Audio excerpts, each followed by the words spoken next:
Shalom, saudara terkasih dalam Tuhan. Kembali bersama saya Rara Siahaan, Revealer Lady, di mana hari ini kita akan mendengarkan revelation janji Tuhan, yaitu 7 pembalikan keadaan yang kita terima di masa Purim, dan juga 9 pertukaran di kayu salib yang harus kita klaim dan kita terima, karena Tuhan Yesus sudah disalib, sudah mati dan bangkit untuk kita semua.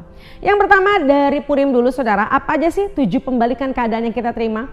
Yang pertama, Tuhan akan mengubah yang indah bagi dunia menjadi musibah. Contohnya apa? Di firman Tuhan dalam kitab Esther, kita tahu bahwa sebelum Esther ada ratu yang begitu cantik, luar biasa, namanya Ratu Wasti. Tapi Wasti bagi dunia itu indah, perfect, sempurna, tapi dia dikeluarkan, dia diusir, tidak menjadi ratu lagi, digantikan oleh Esther. Kenapa? Karena Wasti dia tidak bisa tunduk, tidak bisa taat, dia punya agenda pribadi, dia tidak bisa selaras dengan raja. Sampai akhirnya Raja Ahasiweros marah dan membuang Wasti. Saudara, hati-hati yang pertama, apa yang indah bagi dunia, standar yang dunia pakai, itu akan menjadi musibah. Karena Tuhan bukan melihat apa yang di depan mata, tapi Tuhan melihat hati. Tuhan melihat apa yang tersembunyi yang dunia tidak bisa lihat. Yang kedua saudara, ada pembalikan keadaan bahwa yang hina menjadi bercahaya. Saudara tahu bahwa pengganti Wasti itu adalah Esther, di mana nama kecil Esther adalah Hadassah, yaitu pohon rindang. Saudara, Hadassah itu dalam pembuangan dalam benteng Susan ketika waktu itu Israel dalam pembuangan di Persia, saudara, dalam pemerintahan Raja Ahasiweros. Kalau kita lihat dalam keadaan Esther itu yatim piatu, dia dalam pembuangan, dia bangsa Yahudi. Tidak ada kualitas yang bisa membuktikan atau bisa membuat Esther terpilih jadi ratu. Tapi Tuhan buat yang hina itu, Tuhan angkat menjadi bercahaya.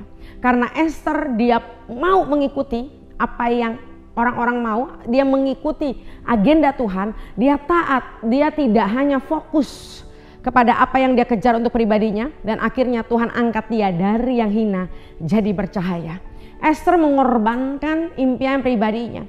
Bayangkan saudara, seorang buangan di benteng Susan, dia harus mengikuti kompetisi dengan banyak wanita untuk menjadi ratu. Saudara bayangkan betapa ketakutannya Esther, betapa dia harus merelakan apa yang dia impikan. Mungkin Esther punya impian suami terbaik yang dia mau, dia rumah tangga keluarga yang dia mau. Tapi karena dia demi daripada keselamatan bangsanya, demi daripada apa yang Tuhan mau, akhirnya dia menjadi ratu, dia mengikuti pemilihan ratu itu dan akhirnya Tuhan angkat dia jadi bercahaya. Selanjutnya yang ketiga, Tuhan ubah hari kebinasaan menjadi hari kemenangan dan pembebasan. Di pemerintahan Ahasiweros ada yang namanya Haman. Dia mau berniat jahat, dia benci dengan Mordekai karena Mordekai nggak mau tunduk, nggak mau taat, sampai akhirnya Haman merencanakan tiang gantungan untuk Mordekai, bahkan mau membinasakan sebuah bangsa. Tapi di situ ada momen yang luar biasa bahwa Esther akhirnya mengajak seluruh bangsa itu untuk berpuasa 3 hari 3 malam, dan akhirnya pembalikan keadaan terjadi. Tiang gantungan yang harusnya untuk Mordekai, tapi dibalikan keadaan akhirnya menjadi untuk Haman. Selanjutnya yang keempat, mengubah yang dilupakan jadi kenamaan. Saudara, Mordekai hampir dilupakan karena dia sebenarnya pernah membantu Raja Ahasiweros, tapi dalam beberapa masa kemudian dia itu dilupakan. Bahkan sempat mau dihukum, mau diganggu sama Haman. Tapi ada satu momen Raja Ahasiweros tuh gak bisa tidur.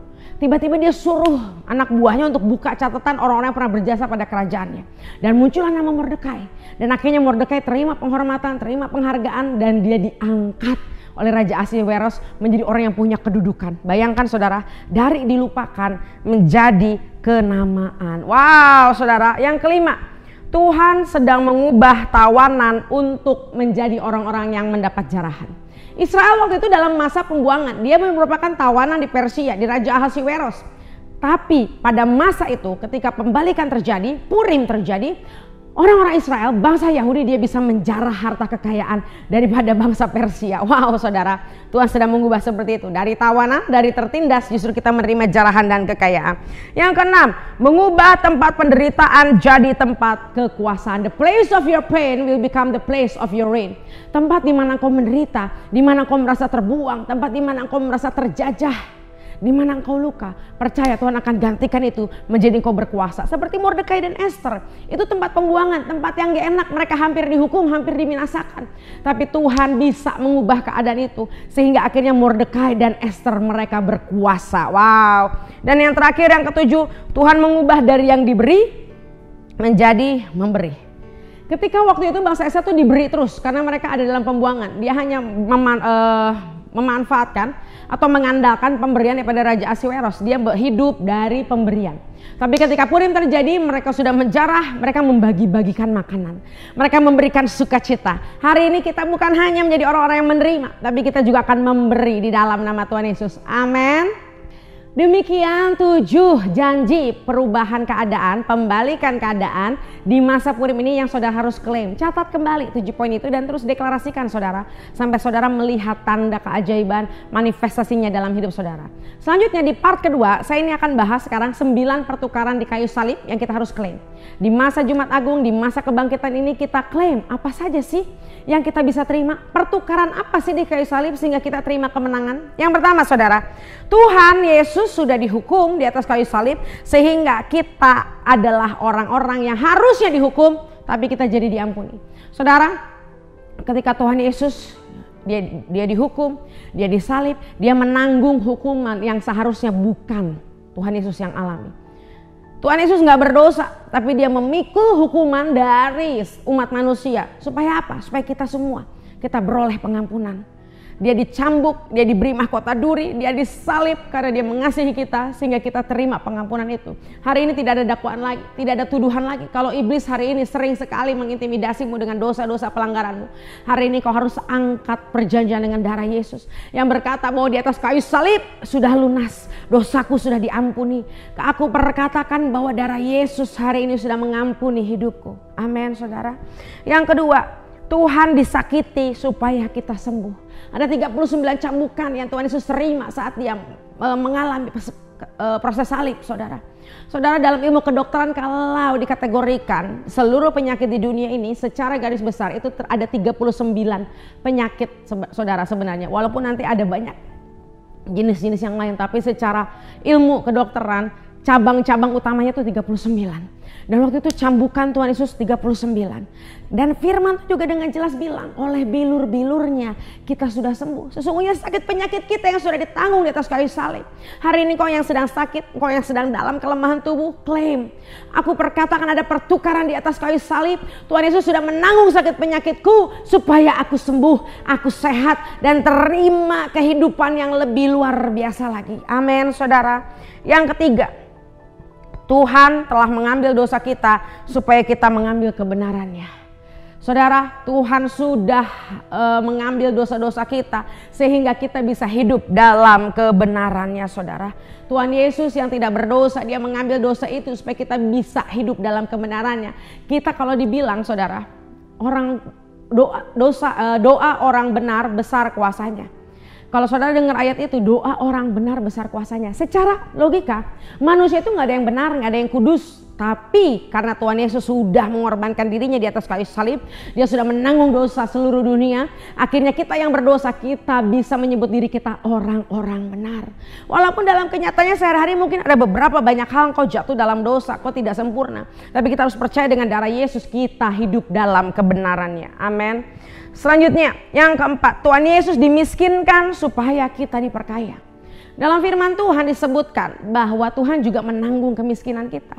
Dia jadi miskin supaya kita diperkaya. Tuhan Yesus sudah ambil apa yang harusnya jatah manusia.